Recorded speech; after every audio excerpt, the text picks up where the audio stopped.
I was asked about my favorite novels and movies, and I think that's a good subject to go into. So, first, like I read mostly like 90% of what I read or have read in my life has been nonfiction. So when we get into the novels, the fiction is very limited because, when I first started reading, I was reading things like um, Sidney Sheldon and Dean Koontz, paranormal mysteries and crime thrillers, and they were good. I mean, they had good books, especially Sidney Sheldon, and but like I wouldn't put anything up there with like best novels I've read. Yeah, so I wouldn't put them up there, and I never got through Crime and Punishment, which I need to. There's still a few novels I know I need to get to that like I can't call myself a cultured thug. I can call myself a thug for sure, you know, all that stuff, but I can't be truly cultured unless there's a couple novels I knock off my list that I know I need to. Crime and Punishment being one, but outside of getting to those, I mean, of course, Faust is a novel that is magnificent. And I've read it once, and I'm like on and off on the process of reading it again. I need to read it again because it's been over 10 years since I've read it the first time. But that is, of course, because it's just a great play on the duality in man. So that's a great one. But as far as anything else, I mean, like I said, it's been so rare that I've read nonfiction throughout my life. Like it had to be books like um, Hunter Turner Diaries,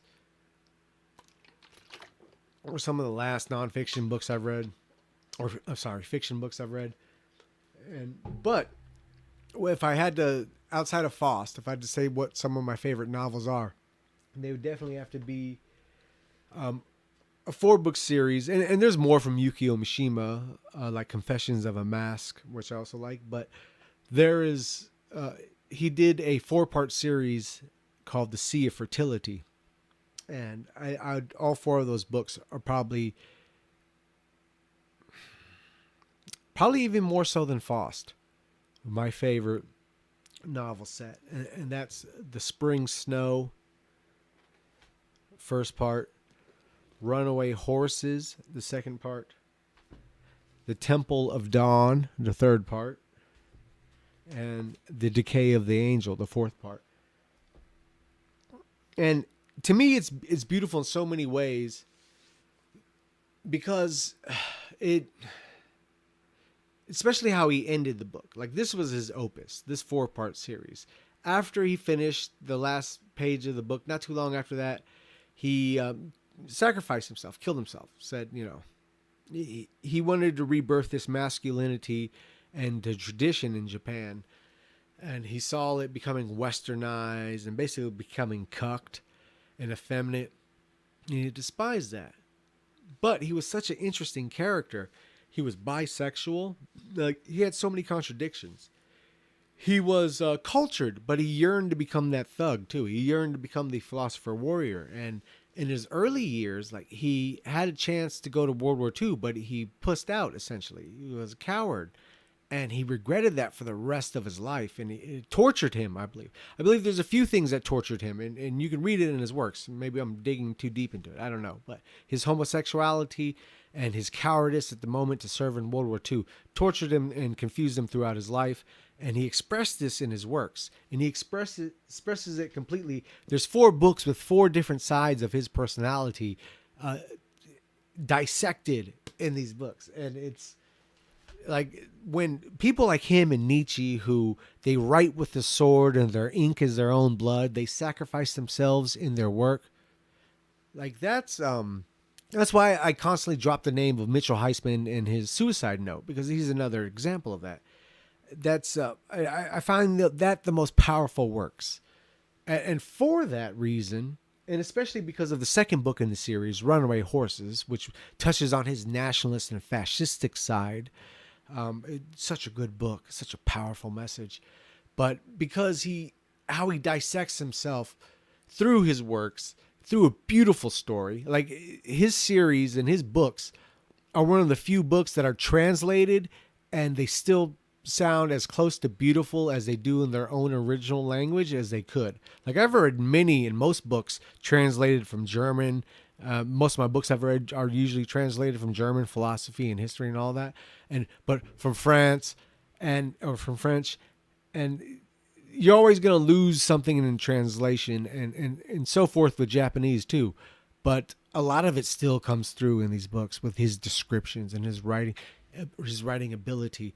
If he's already regarded very highly on the list of Japanese creators of art, an author that he was. But if he didn't have those controversial views, he'd be a lot higher than what he is, in the controversial death and everything, because it's just beauty in his words. So that would definitely, I would recommend learning about who he is as a person as you read his books too, because it's beautifully expressed throughout this 4-part series, his opus. And like I said, at the end of it, he killed himself, and it's a great conclusion at the end of it all. It's no spoilers, so it's something you're gonna have to go through the journey yourself. But that would be my favorite novel set, even more so than Faust. And I dearly love Faust too, because I think there's a very, very important message in there, and it ties deeply with my soul as well, because I'm so passionately attached to it and its message as well. But more so than that, I'd have to go with Yukio Mishima's series in The Sea of Fertility, his 4-book series, as probably my favorite novel/set. So that would be for my novels. And speaking on that, as we go into the movies, a great movie is, there you go, Mishima: A Life in 4 Chapters. This, now, if you don't know anything about Yukio, this would be a little confusing, because what it does is the story goes in between the characters and the storylines of 4 of his different books, Runaway Horses being one of them. So you get to see a little bit of what I'm talking about with how great the book is, and his real life too, where he commits his death. And it's all intertwined within this movie. It's a fucking great movie. I love this thing. I can watch it over and over again, and I get teary-eyed all the time towards the end of it. So it's that's a great movie. That's definitely one of my favorites. But if you don't know anything about Yukio Mishima and you go watch the movie, you'll be completely confused, because it jumps from narrative to narrative, but it's tying in his stories and then his real life as well.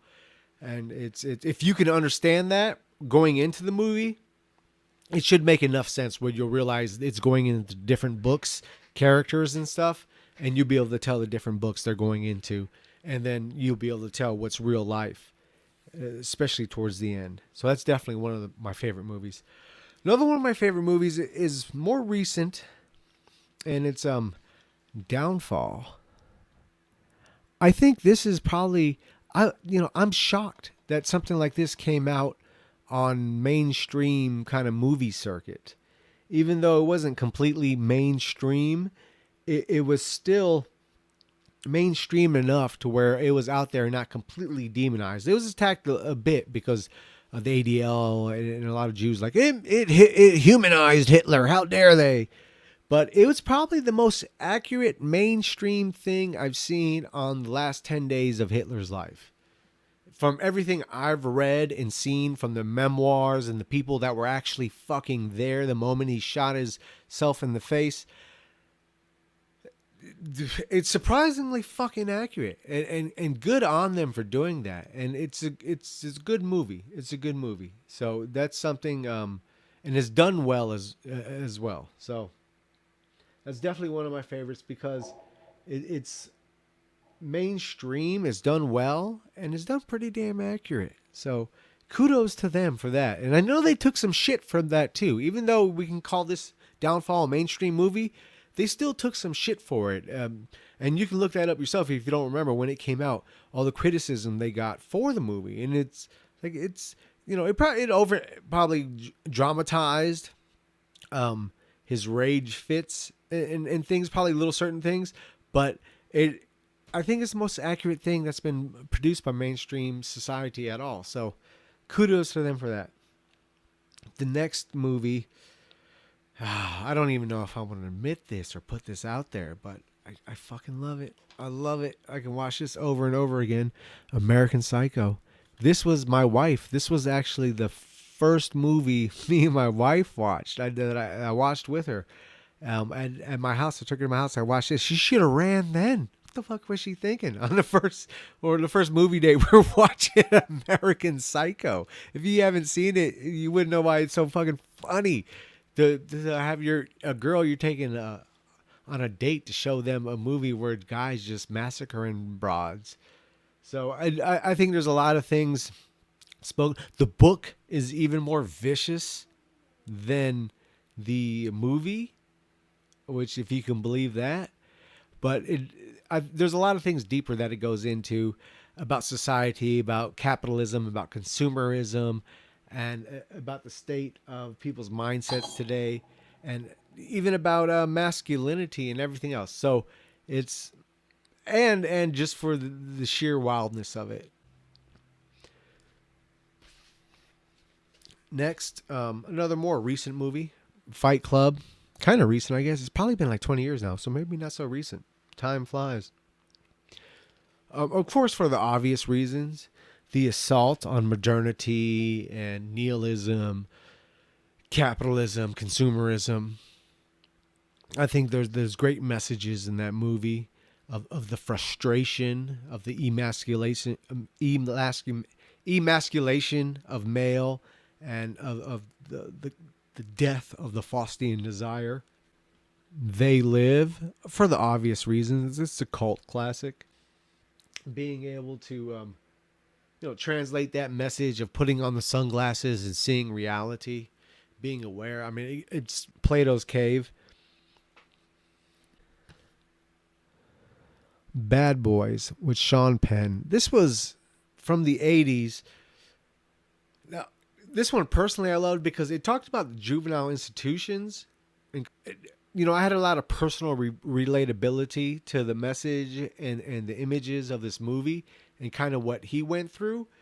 That it kind of touched home with me, is done well. I mean, I saw it before I went through any of that shit, but after I'd went through that shit, I was like, oh shit, it's here. Let me watch this movie again because it fits right in.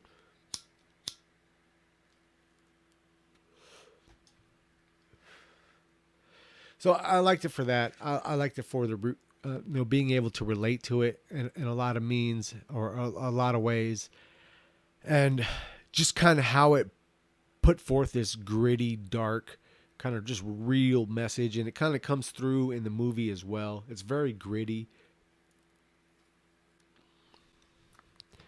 So Many Things by Stanley Kubrick. Whatever it was about him, where he was able to put forth so many good movies. I don't know, but I enjoy many of his works. Probably my favorite would be Clockwork Orange, followed closely by Barry Lyndon.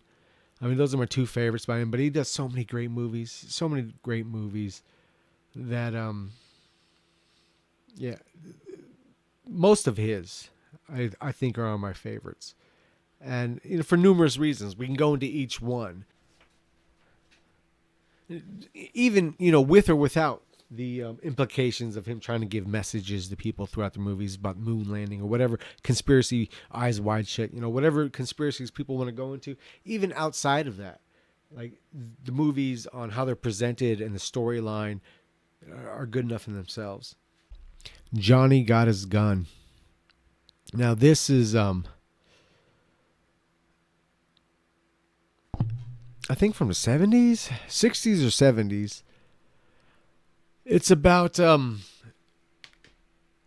if you're a metalhead and you remember and you're around my age, you remember the Metallica video One. This was the movie that video was based off of. So the first time I saw that video, I was like, "Whoa, what the fuck movie are they talking? That shit looks wicked." He's fucking banging his head. He's like, "He's saying SOS, kill me," and da da da da da da da. He's banging his head. And I'm like, God damn, what the fuck is that? So I remember watching it as a little kid, and it blew me the fuck away as a little kid because it's about a guy who is fucking. It's about what the song tells you it is. He's trapped within himself. He got a mortar hit him. He exploded. Arms, legs are gone. Are gone. He can't talk. He can't see. The only thing he can do is think. So he's trapped in his fucking body, and all he can do is think. Talk about fucking hell. Talk about fucking hell. Ugh. And that's all he can do. And he feels life come in and out. Oh my God, such a fucking good movie. And how they do it, and how you feel that torment. I've had nightmares, like just thinking of that. Have you ever had that moment where you wake up sometimes, and I guess you wake up before you wake up, and you're kind of stuck in yourself for a couple seconds? You can't move, you can't do it, but you know you're there. You're like, what the fuck? Move, get up, wake. And then you finally do, and you're like, oh, thank God. It's like, imagine being stuck in that forever to your death. So yeah, that's a fucking great movie. And yeah. Amadeus, about Mozart. This is a great movie because of the music. The story told is great as well, but how it's told. But the music played throughout the movie. There's another movie on my list I'll get into that the music really made it one of the greatest movies. But Amadeus, I love it. I love the story told, and I love the music of Mozart being played throughout the whole movie. I mean, it's great. It's like a symphony taking place. Now, let's see. Oh, another more recent movie, The Grey. Really like this one. This is another one. Every time I watch it, at the end of it, just tears are streaming down my face. I can't control it. I can't fucking control it, even if I wanted to. And it's so good because it's about, at least how I interpret it. So there's all these people, and I won't give spoilers to how it ends and everything, but there's all these people, and they're in the Arctics or Alaska or whatever they're at. I forget. Very cold and icy region, and a plane goes down. They're out there. I don't know, whatever the hell the job is. That while they're digging for oil, whatever they're doing, that all these different people out there, workers, even snipers that killed wolves is one of the people on the job, and people working whatever rigs they're using to work on whatever the hell they're working on. It doesn't even matter for the storyline, but they're out there for that reason working. And a plane goes down, and 6 or 7 people survive it, and they have to survive in this frigid ice and cold, this unbearable temperature, and not only that, there's wolves hunting them. So, like I said, it comes down to these 6 people, and they're different, like we all are, through our consumerism, through our ethnicity, through our religion, through our race. All these things, through our upbringing, through our class, we're all different in this sense. And we always have commonality and friendship with people who are more similar and all that. Because I might have more similarity with a white person than with a black person, but I have more similarity with a working class white person than I do with a bourgeoisie white person. That's just the reality of it. And we'll speak the same lingo right away. We'll have more common experiences right away. So we'll connect more right away, right? So these people all coming from different areas, and how I interpret it is so they're encircled by these wolves hunting them. The lead wolf, this big black wolf, Death. And you have man. They're out there in the wild, in nature, in all of its brutalness and all of its awe and beauty at the same time. And these things that divided them, their character, or not their character, excuse me, their class, their personalities, their ethnicities, their religions, all have frictions and kind of divide them and kind of make them all stand out as individuals amongst themselves at first.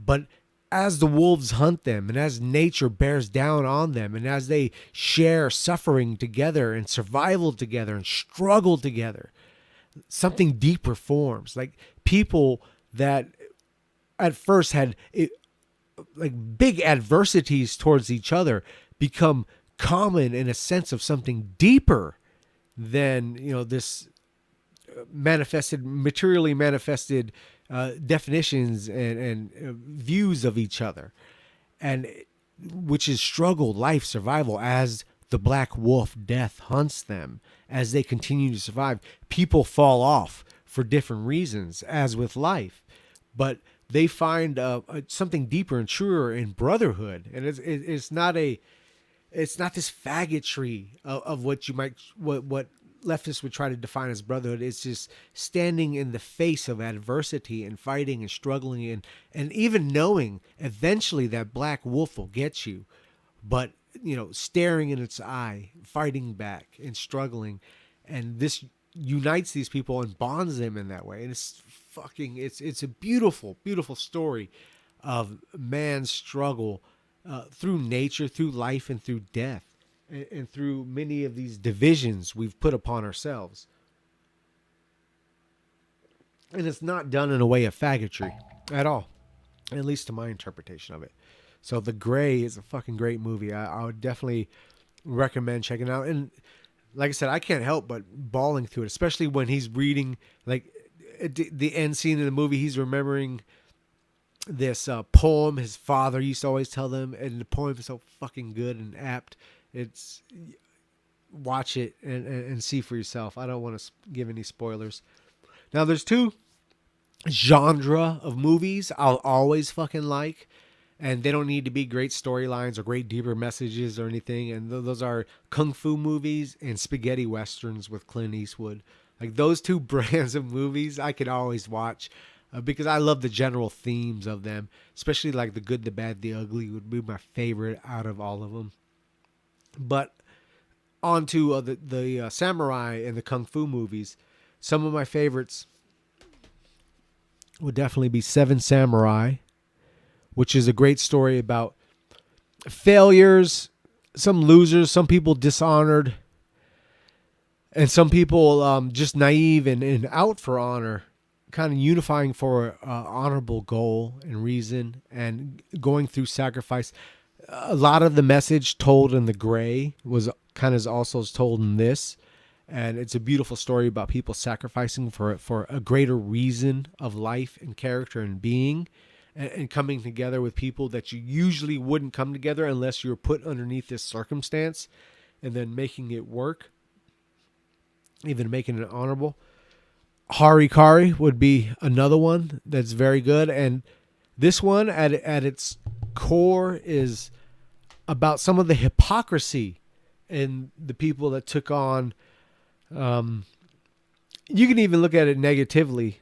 Some people have expressed it as like it shits on all samurai culture. I don't think it does that. I think it shits on the fake samurais, the people that the Puritans, the hypocrites, the same people that poo something but then are bad at something themselves, like the Republican senators that are all against gays but then they're sucking someone's dick in an airport bathroom or some shit.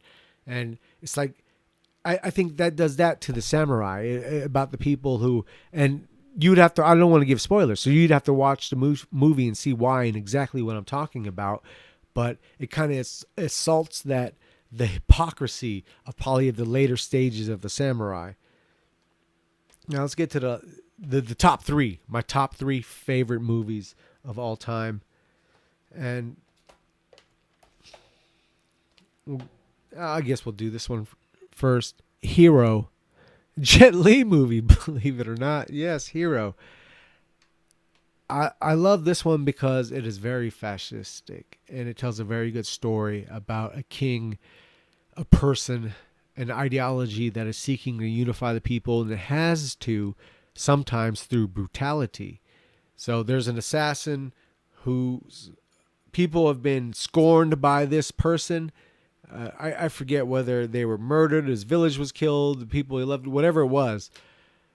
And I don't want to give spoilers away, but he comes to realization of the king, the Führers, the leaders, the Caesars, the Napoleons will. He sees the greater picture. fucking great message, and it's one of the like the top three movies I have. There's two of them are very fascistic at their core, and this is one of them. So it's very good for that message. And my top two movies, and have been since I was like a fucking little kid, Conan the Barbarian, Arnold Schwarzenegger. This is another one. The music. The music tells a story. The music is so fucking good. I listen to this shit all the time when I'm working out or whenever driving. It doesn't matter. My kids are fucking sick of it already. They're like, this man's crazy. He's playing the Conan soundtrack over and over again. He can't get. They're not sick of it. They love it too. God damn it, because it's so fucking good. So, but I love the story. I love the story of revenge. I love the story of overcoming. I love the story of building up yourself. There's so much Nietzschean and fascistic aspect to it. And I love the revenge aspect. I love the building yourself to kill your enemy, to kill your person that has wronged you, to having soul focus on that. I love that message in it. And I think it's told magnificently through the music and the characters and like their limited dialogue and the mass amount of music. I think it's Wagnerian, and in my opinion, is how this story's told. And then lastly, my favorite movie of all fucking time, since I was a kid. I loved it as I was a kid, and as I grew to become an adult fascist, I loved it even more because I realized why I loved it as a kid, and I realized I've always been essentially a fascist, just not aware of it. And that is Excalibur. X fucking Caliber. And this is this 1981 version of it. And it's so fascistic at its heart. It's about the king uniting the land and the people. And when the king loses the, I guess, the vision of that, he needs to be reminded of it, and they do it throughout the movie. And that's his great epiphany: is the king and the land are one. The point of the spear of the people, will guide the people. I love that message in this, and it's a benevolent person. And there's so many in honor and courage and nobility. So many positive aspects are explained in this movie, and then even the duality between the coming of Christianity and the killing of the pagan attitude, as Merlin talks about. This is the age of man. Our ways are gone, and he was a magician who worked with nature, and there's so many stories told within the story in this movie that this has always been and always will be my all-time favorite movie. And it makes sense to me as I got older, like why I loved it so much as a kid.